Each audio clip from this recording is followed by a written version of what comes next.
Olá, alunos. Hoje nós vamos falar sobre fármacos antihipertensivos.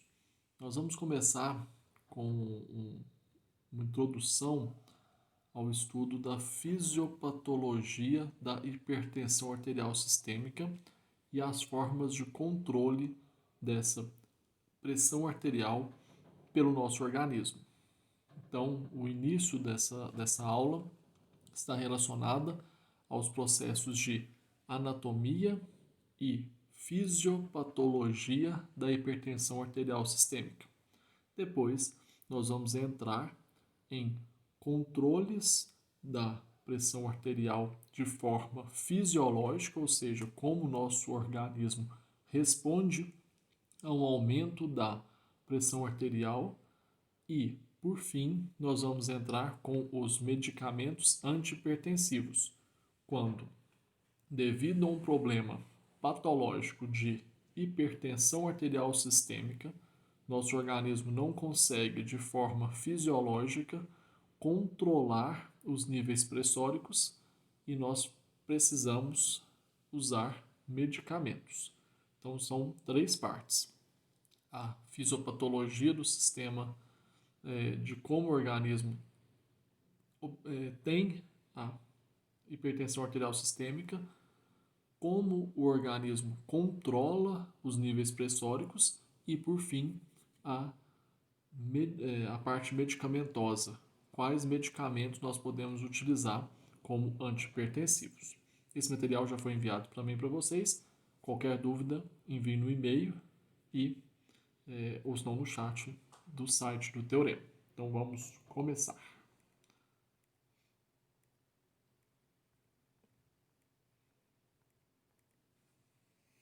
Travou.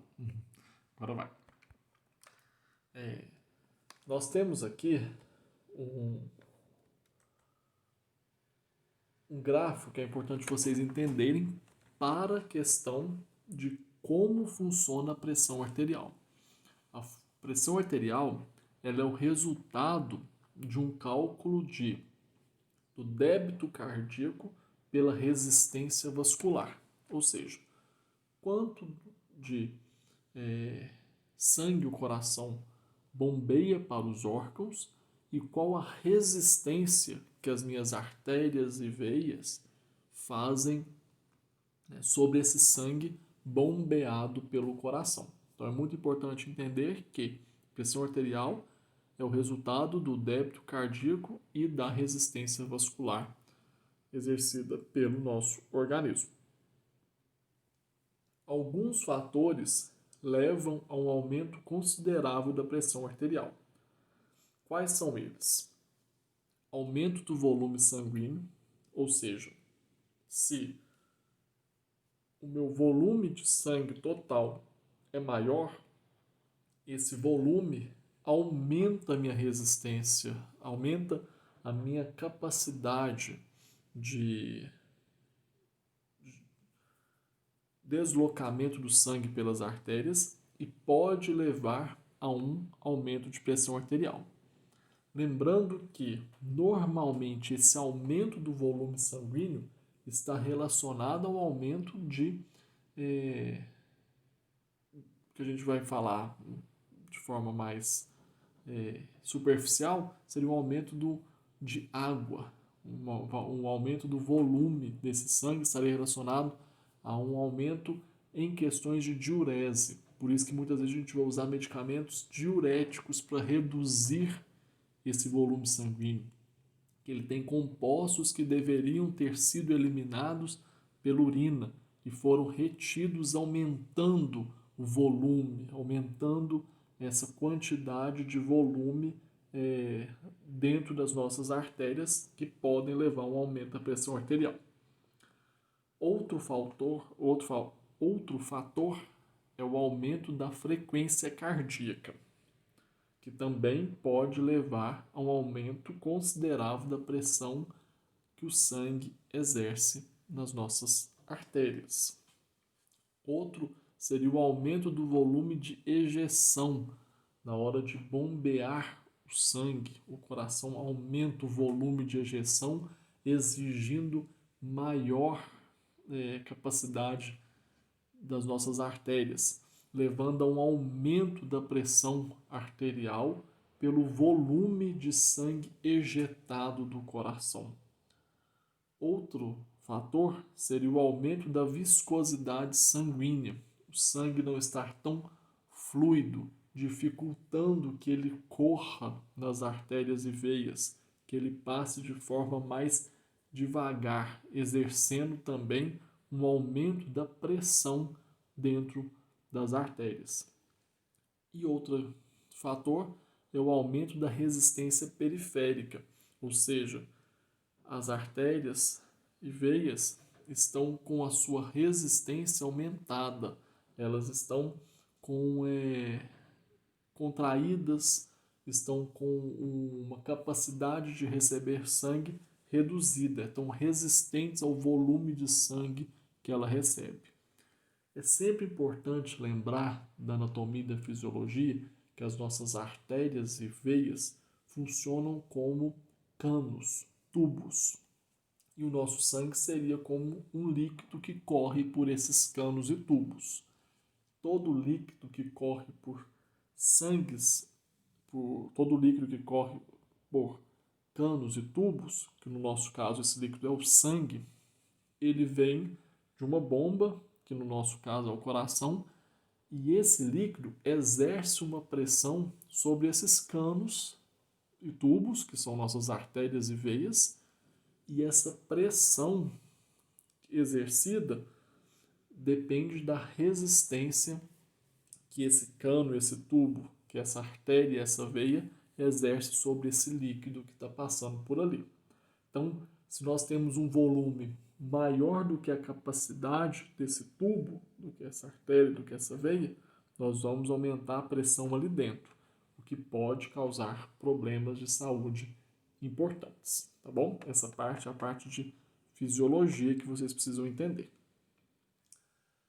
Quando o nosso corpo aumenta a pressão arterial por qualquer um desses motivos aqui que eu já citei, se nós estamos com maior aumento do volume de sangue, uma frequência cardíaca aumentada, um volume de ejeção aumentado, uma viscosidade sanguínea aumentada ou uma resistência periférica aumentada, se algum desses fatores ou alguns deles associados levaram ao aumento da pressão arterial, nosso organismo tem mecanismos de defesa, que são mecanismos de controle da pressão arterial. Um desses mecanismos é o controle neural. Esse controle neural, ele se dá no tronco cerebral. Ele é de ação rápida. Lá no tronco cerebral, nesse circuito neuronal, ele controla a todo momento a frequência e a força de contração do coração e o tônus, o calibre dos vasos. Esse local de controle é chamado de centro vasomotor. A vasoconstrição, ela se dá pela estimulação do receptor alfa-2 adrenérgico pela noradrenalina, que vai, por um processo químico, inibir a adenilciclase, que vai fazer aumentar a concentração de cálcio e vai fazer a constrição.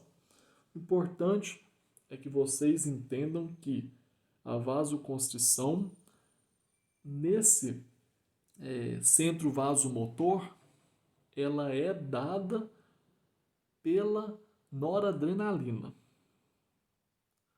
Quando aumenta a atividade do centro vasomotor, a frequência cardíaca, a força de contração do coração e a vasoconstrição, elas vão ficar aumentadas. Aumentou a atividade do centro vasomotor, aumenta a frequência cardíaca, aumenta a força de contração do coração, causa vasoconstrição. Teve esses três aumentos, nós vamos ter uma pressão arterial aumentada. Essa questão ela é associada ao centro vasomotor e à noradrenalina. Como? Existe um controle fisiológico da pressão arterial a nível neural, que se dá na artéria aorta e nas artérias carótidas, por um receptor chamado de barorreceptores, que são células que se autoexcitam com a distensão do endotélio. Endotélio aí que a gente fala é o endotélio das artérias, endotélio dos nossos vasos. Quando nós temos uma distensão do endotélio, essa distensão se dá por um aumento da pressão arterial. Se a pressão arterial aumentou, o endotélio distendeu, automaticamente nas nossas artérias, aorta e carótidas, os barorreceptores serão estimulados, serão excitados. Então, olha essa sequência de setinhas aqui para vocês poderem entender. Se eu tenho um aumento da pressão hidrostática no interior das artérias, eu tenho fisiologicamente um aumento da distensão do endotélio. Se eu tenho um aumento da distensão do endotélio, eu tenho um aumento da excitação dos barorreceptores, que são esses receptores da pressão. Quando esses barorreceptores se excitam, eles enviam sinais nervosos inibitórios ao centro vasomotor. Volta um slide e pega. O que o centro vasomotor faz? Vasoconstrição. O centro vasomotor, através da noradrenalina, causa vasoconstrição. Se eu tenho uma vasoconstrição, eu aumento a pressão arterial. Então, se eu estou com a pressão arterial aumentada, eu tenho que reduzir a atividade do centro vasomotor. Reduzindo a atividade do centro vasomotor, eu reduzo a liberação de noradrenalina e eu vou reduzir a pressão arterial. Isso é uma cascata fisiológica, não tem medicamento aqui. O nosso sistema fisiológico, o nosso controle fisiológico da pressão arterial a nível neural funciona dessa forma. Se a minha pressão, por qualquer motivo, aumentou, eu tenho uma pressão do sangue, uma pressão hidrostática maior dentro das minhas artérias, o meu endotélio distende. Se o meu endotélio distende, excita barorreceptores. Se excita barorreceptores, fisiologicamente envia sinal inibitório para o centro vasomotor. Inibir o centro vasomotor reduz a atividade desse centro vasomotor. Não libera noradrenalina. Não liberando noradrenalina, eu não tenho vasoconstrição e eu passo a ter uma redução da pressão arterial por um processo de controle fisiológico em nível neural, ok? Então, em nível neural, é isso. Entender como funciona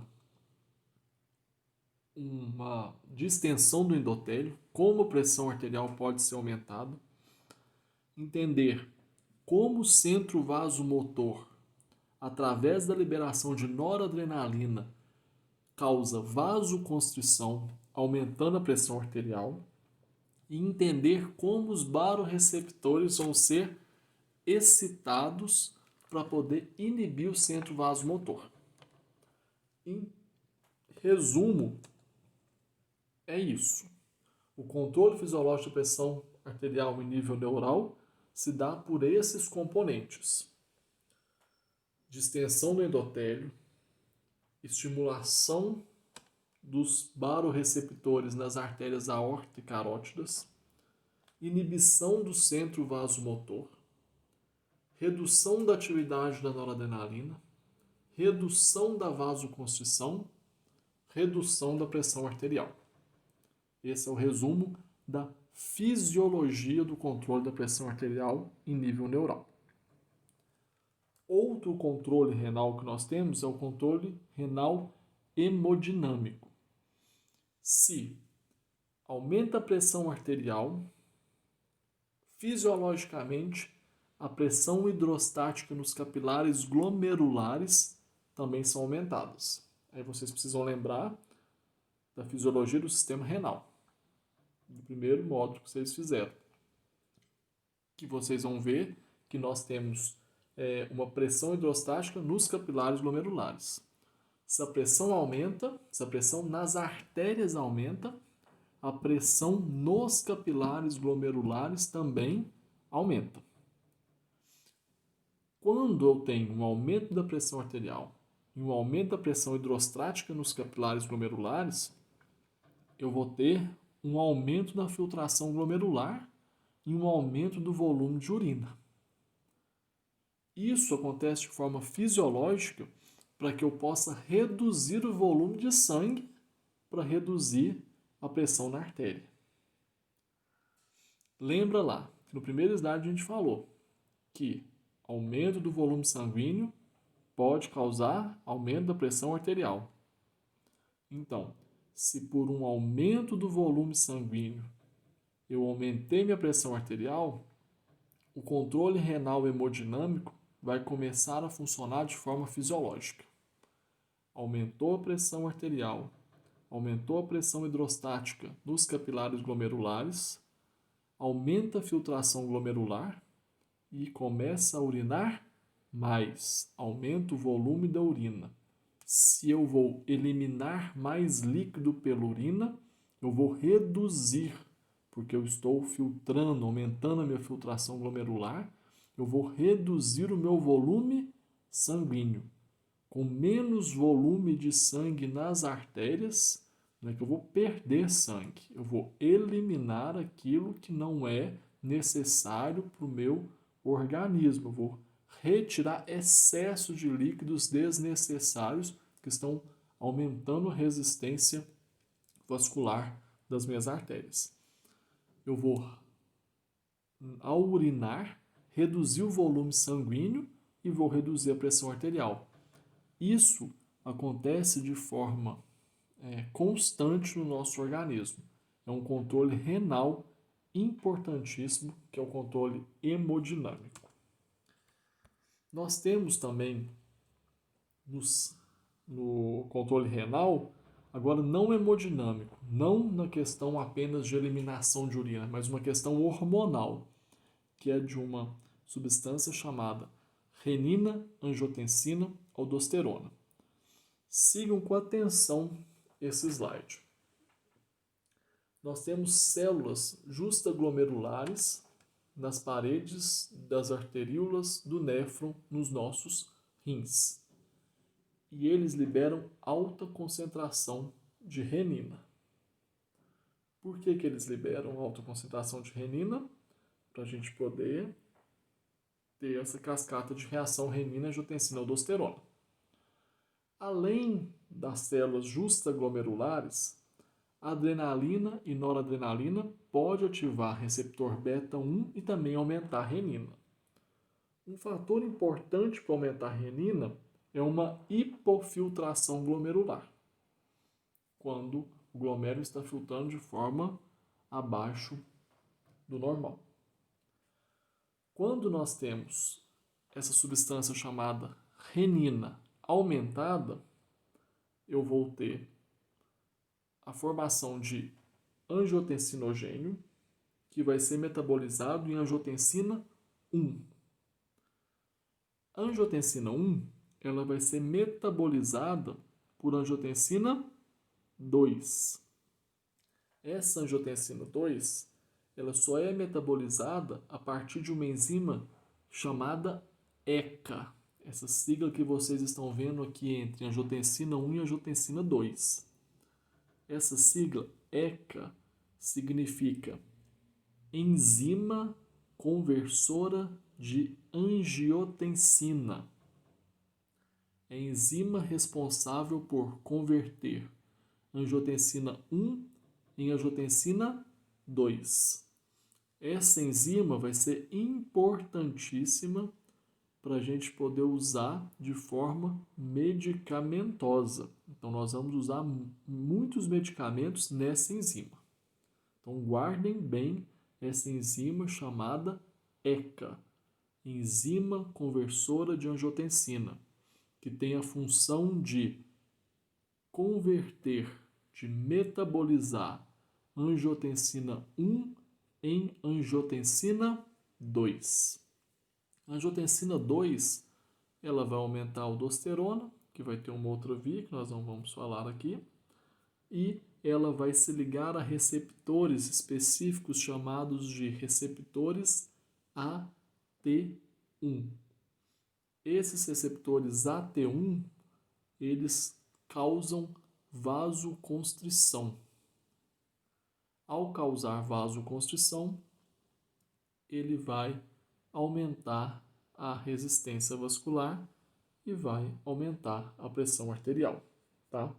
Isso acontece quando a gente tem uma hipofiltração glomerular e a gente precisa aumentar a pressão arterial para poder aumentar a filtração glomerular, tá? Importante vocês guardarem nessa cascata. É complicado a gente explicar por aqui, mas dá para poder entender essa parte. Vocês precisam entender que a renina ela vai ser aumentada quando nós temos uma hipofiltração glomerular ou quando nós temos adrenalina e noradrenalina ativando receptores beta-1. Essa renina é liberada em células justaglomerulares no rim. A renina ela é metabolizada em angiotensinogênio e esse angiotensinogênio em angiotensina 1. Para metabolizar a angiotensina 1 em angiotensina 2, nós precisamos de uma enzima chamada ECA, enzima conversora de angiotensina. E, muito importante também, entender que essa angiotensina 2 se liga nos receptores AT1. E, quando a angiotensina 2 se liga no AT1, ela causa vasoconstrição.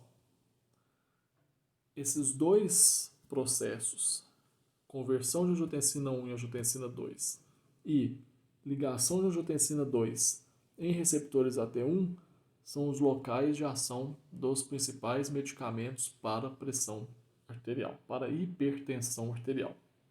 Então, são importantíssimos a gente entender essa cascata, tá bom? Seguindo aqui, nós vamos entrar na farmacologia. Nós temos 4 classes importantes: agentes do sistema nervoso simpático, vasodilatadores diretos e agentes do sistema renina-angiotensina e os diuréticos. Cada um deles agindo dentro desse controle da pressão arterial também de forma fisiológica. O primeiro deles, que são os agentes do sistema nervoso simpático, nós temos ele a nível cerebral, que são os medicamentos metildopa, clonidina e reserpina. Quais as funções desses medicamentos que são agentes do sistema nervoso simpático? Primeiramente, reduzir a liberação de noradrenalina no centro vasomotor. Então lembra, o que acontece quando o centro vasomotor libera noradrenalina? Causa vasoconstrição. Se causou vasoconstrição, aumenta a pressão arterial. Então esses medicamentos vão reduzir a liberação de noradrenalina do centro vasomotor, já começando por aí a reduzir esse processo de vasoconstrição. Além de reduzir a liberação de noradrenalina, esses fármacos têm a capacidade de atuar como um falso transmissor. Ele fica armazenado em vesículas nos nervos adrenérgicos e, aos poucos, o organismo vai liberando, por estimulação nervosa, esses fármacos no lugar da noradrenalina.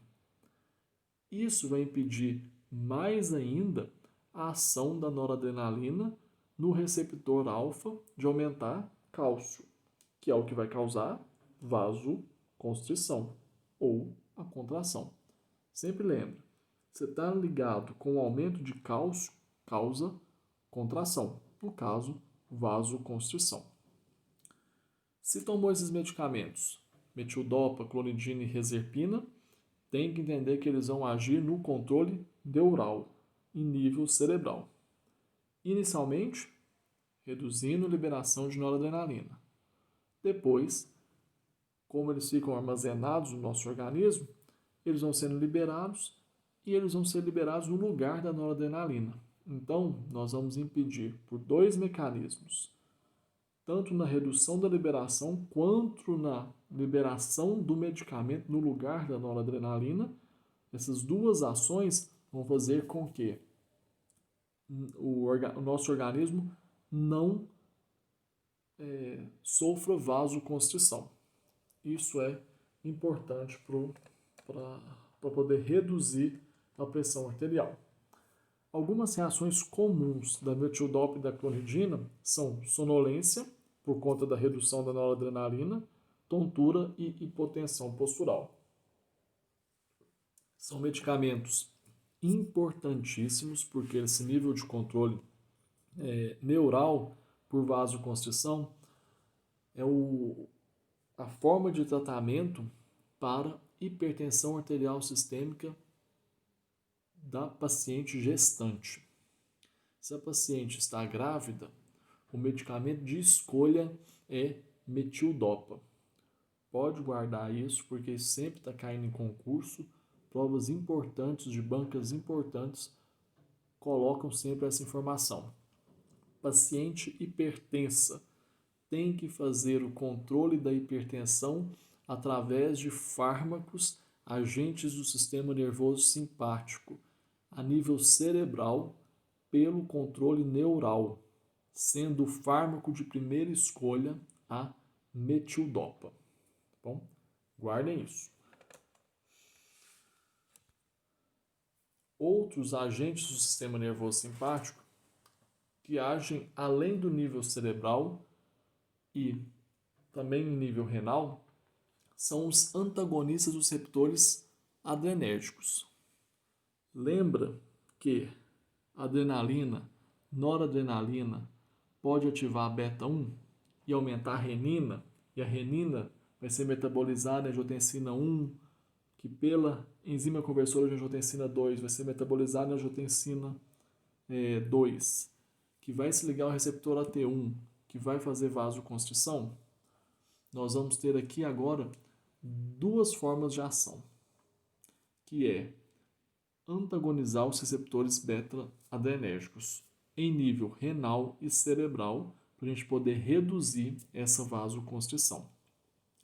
No rim, esses medicamentos vão impedir a ligação das catecolaminas aos receptores beta-1 e vão inibir a produção de renina. Sem renina, nós não vamos ter a via de renina-angiotensina-aldosterona, nós não vamos gerar vasoconstrição. Nós temos duas classes para agentes do sistema nervoso simpático de nível renal e cerebral, que são os antagonistas beta não seletivos e os antagonistas beta-1 seletivos. Quando a gente fala em antagonista beta, nós também estamos relacionando esses medicamentos, que esses receptores beta, eles são importantes porque eles estão presentes no coração e no pulmão, sendo que beta-1 mais presente no coração e artérias e beta-2 no pulmão. Nós temos que entender que quando o paciente toma o medicamento antagonista beta não seletivo, ele pode se ligar tanto em beta-1 quanto em beta-2. Quais são esses medicamentos? Propranolol, carvedilol, metoprolol, nadolol e labetalol. Os mais comuns desses daqui é o propranolol e o metoprolol. Quando o paciente toma antagonista beta-1 seletivo, ele já age especificamente nessa cascata de ativação de beta-1 pela adrenalina e noradrenalina sem ação em beta-2 no pulmão. Quais são os fármacos? Atenolol e esmolol, sendo o atenolol o mais comum desses fármacos. A função deles é inibir adrenalina e noradrenalina de ativar beta-1, porque esses fármacos se ligam no receptor beta-1 de forma a antagonizar o efeito. Quando esses fármacos se ligam no receptor beta-1, eles impedem que a renina seja aumentada. Sem renina, não tem a cascata de reação, não tem vasoconstrição, não tem aumento da pressão arterial. Reações comuns desses fármacos é que ele pode gerar uma broncoconstrição principalmente beta-2, porque beta-2 é o receptor que está presente nos brônquios, no pulmão, e pode ser causado essa broncoconstrição principalmente quando usado medicamentos antagonistas não seletivo. E também ele tem que ser mais específico, tomar um certo cuidado com o uso de medicamento beta-adrenérgico, que ele pode reduzir a frequência cardíaca também, então por isso o paciente precisa ser monitorado, tá bom? A segunda classe de medicamentos são os vasodilatadores diretos. Quais são eles? Hidralazina, que dilata arteríolas, mas não as veias, e não tem um mecanismo de ação definido. E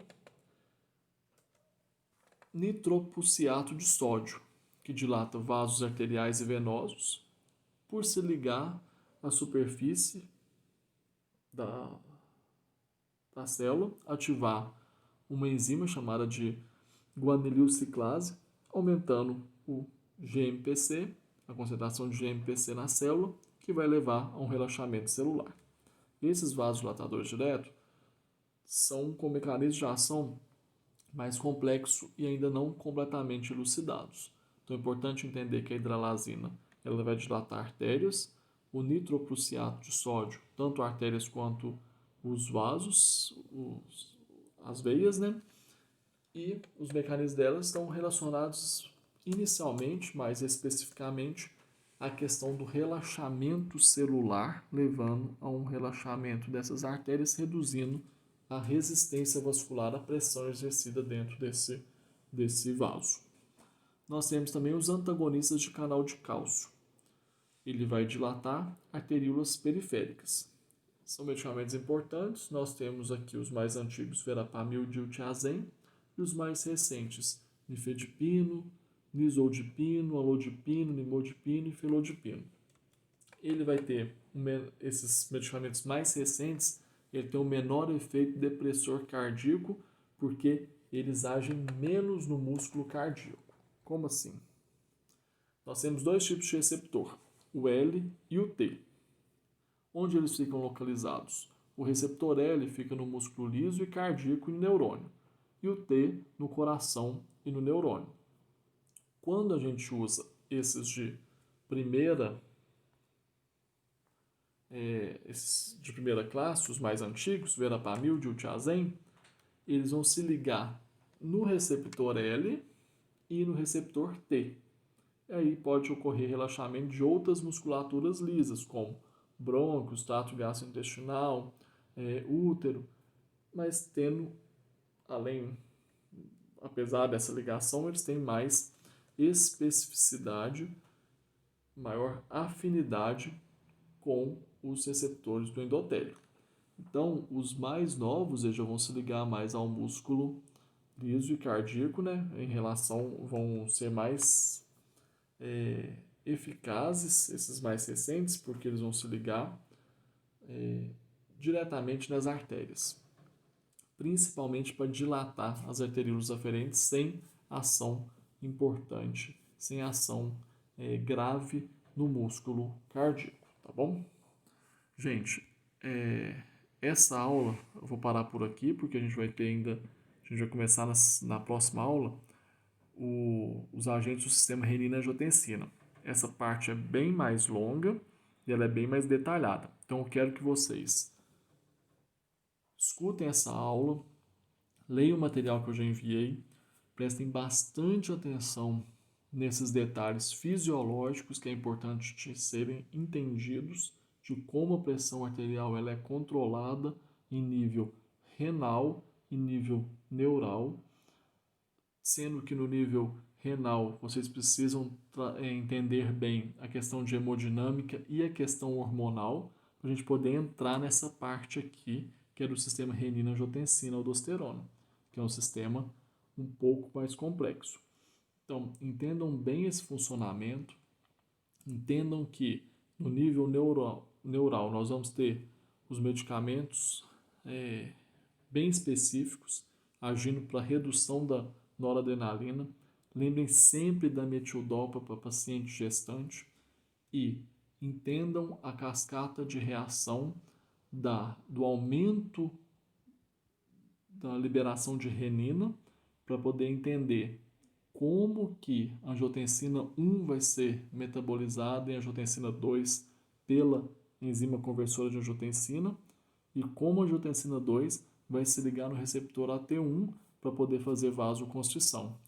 Esses medicamentos, a partir de agora, vão agir nesse sistema da renina-angiotensina e é importantíssimo entender que são medicamentos muito utilizados, como captopril, enalapril, losartana, valsartana, candesartana, que vocês vão ver que uma grande parte da população faz uso desses medicamentos. Então, entendam bem essa parte, se tiverem dúvida, me envie. Na próxima semana a gente vai continuar essa parte da aula para a gente poder completar os medicamentos antihipertensivos, tá bom? Então, gente, até a próxima aula. Bons estudos!